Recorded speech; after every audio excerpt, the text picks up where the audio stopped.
범사에 감사하세요. 범사에 감사하라. 이는 그리스도 예수 안에서 너희를 향하신 하나님의 뜻이니라. 데살로니가 전서 5장 18절. 인천 제2교회 이건영 원로 목사.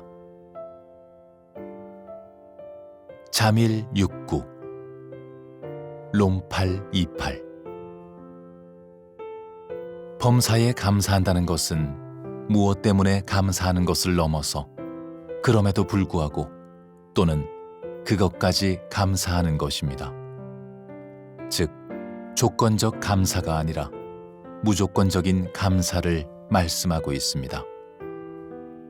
그러므로 범사에 감사하는 삶을 살기 위해서는 선택과 훈련이 필수 과목이 되어야 합니다. 그런데 이 선택과 훈련에 집중하기 위해서는 항상 하나님 곁에는 쓰레기통이 없다라는 믿음이 필요합니다. 즉, 하나님께서 내게 주신 하루의 범사 중에 버릴 것이 단 한 개도 없다라는 믿음의 고백이 중요합니다. 이것을 하나님의 섭리라고 합니다. 즉, 좋은 일이든 힘든 일이든 나에게 일어나는 모든 일은 하나님께서 이미 허락하신 것이며 지금도 하나님께서 지켜보고 계시고 결국 모든 것을 합력하여 선을 이루게 하실 것이라는 믿음입니다. 사람이 마음으로 자기의 길을 계획할지라도 그의 걸음을 인도하시는 이는 여호와시니라. 우리가 알거니와 하나님을 사랑하는 자, 곧 그의 뜻대로 부르심을 입은 자들에게는 모든 것이 합력하여 선을 이루느니라. 저는 이 말씀을 자밀 69 롬8 28로 외우며 늘 기억하고 있습니다. 특히 매일 아침에 일어나게 되면 침상에서 이렇게 고백하며 기도합니다. 하나님, 어젯밤 죽은 듯이 깊이 잤는데 오늘 이른 아침 부활하듯 다시 일어나게 하심에 감사합니다. 오늘도 자밀 69 롬8 28 언약을 저에게 이루실 아버지 하나님을 찬양합니다. 감사합니다. 똑같은 하루이지만 이렇게 기대와 설렘으로 하루를 시작하는 분은 그 어떠한 처지에 계시더라도 행복한 성도가 아닐까요? 그 이유는 성경을 통해 주신 하나님의 언약이 자신에게 이루어질 것을 소망하며 하루를 시작하기 때문입니다. 그렇게 하루가 힘들 수는 있어도 외롭지는 않습니다. 또한 오늘 그곳에 홀로 있지만 혼자가 아닙니다. 불안하지만 불평하지 않습니다. 왜냐하면 자신에게 임한 고난은 빠져나올 수 없는 동굴이 아니라 하나님의 때가 되면 빠져나올 터널임을 믿고 있기 때문입니다. 그때 자신에게 임했던 고난이 사실은 위장된 축복이었음을 깨닫게 되면 더욱 하나님께 감사하게 되기 때문입니다. 지난 1년 동안 그런 분이 바로 성도님이셨습니다. 정말 범사에 감사하며 잘 대처하셨습니다. 물론 그렇게 살지 못했다고 남몰래 후회하고 계시는 성도님도 계실 것입니다. 그런데 만일 성도님께서 지금도 여전히 주일 예배를 드리고 있다면 실망하거나 자책할 필요가 없습니다. 그 이유는 아픔을 감사함으로 대처하지는 못했지만 그 아픔을 통해 자신도 모르는 사이에 점점 성숙해지고 신앙이 단단해졌기 때문에 지금 이 예배에 동참하고 있는 것입니다. 신앙은 마치 계란과 같습니다.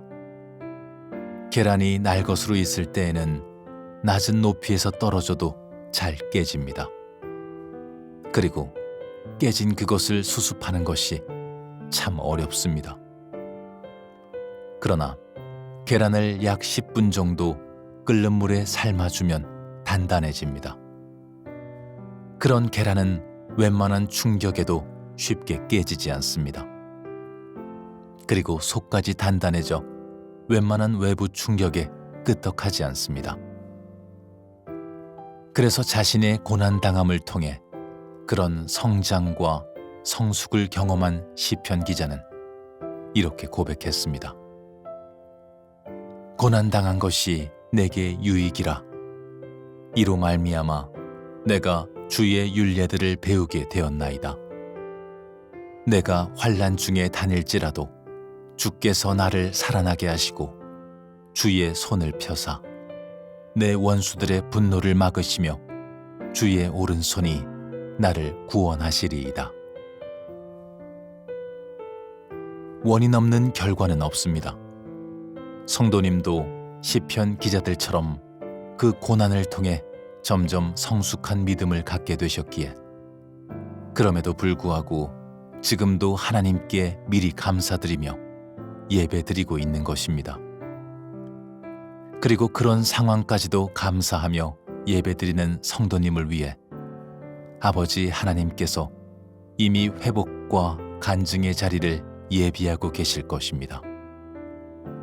그 결과 머지않아 성도님은 자신과 동일한 아픔을 겪고 있는 누군가에게 직접 경험한 회복 과정을 자신 있게 이야기하게 될 것입니다. 성도님께서 그런 날이 오기를 기도하고 기대하고 기다리다가 기쁨과 기적을 선포하시기를 소망합니다.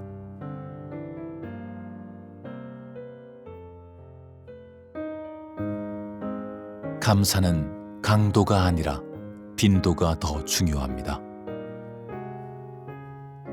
그런데 범사에 감사한다는 것은 감사의 강도가 아니라 감사의 빈도를 의미합니다. 즉, 좋은 일이든 아픈 일이든 관계없이 범사에 감사하는 것은 어느 날 한 번에 큰 감사를 몰아서 하라는 의미가 아닙니다. 그저 주어진 하루하루 일상 속에서 순간순간의 감사 고백과 감사 찬송이 나 자신 삶의 담장을 넘는 것을 의미합니다.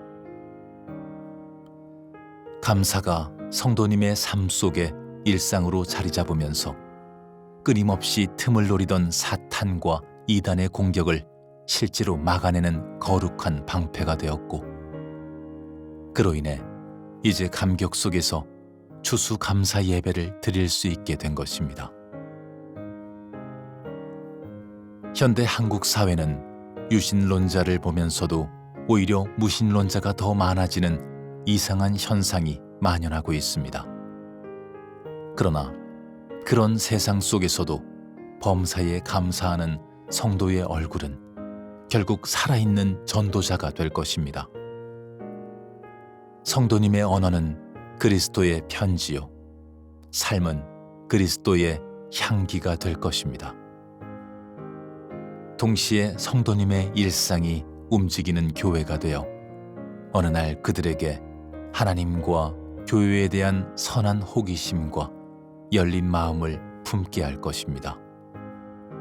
그리고 마침내 수년 또는 수십 년 만에 전도의 열매를 하나님께 바쳤다는 고백을 눈물과 함께 하게 될 것입니다. 그래서 성경은 성도님의 범사에 감사하는 삶이 단순한 인성훈련이나 자기 개발이 아니라 하나님 아버지의 뜻이라고 말씀하십니다. 즉, 하나님께서 성도님을 향해 가지신 뜻은 교회 안에서 빛과 소금이 되는 것보다 먼저 세상 속에서 빛과 소금의 역할을 하는 것입니다. 그 결과 단 한 영혼이라도 더 예수님과 그분의 십자가 앞에 마음의 무릎을 꿇게 하는 것입니다. 그리하면 너에게 필요한 것들을 더하여 주신다고 약속하셨습니다. 때론 내가 기도하지 못했던 것도 미리 아시고 응답해 주시는 것을 경험하게 될 것입니다. 성도님만큼은 올 한 해 비록 완전하지는 않았더라도 범사에 하나님께 감사하려 애쓰며 살아왔음을 고백하며 감사의 마음으로 추수감사절을 맞이하시기를 소망합니다.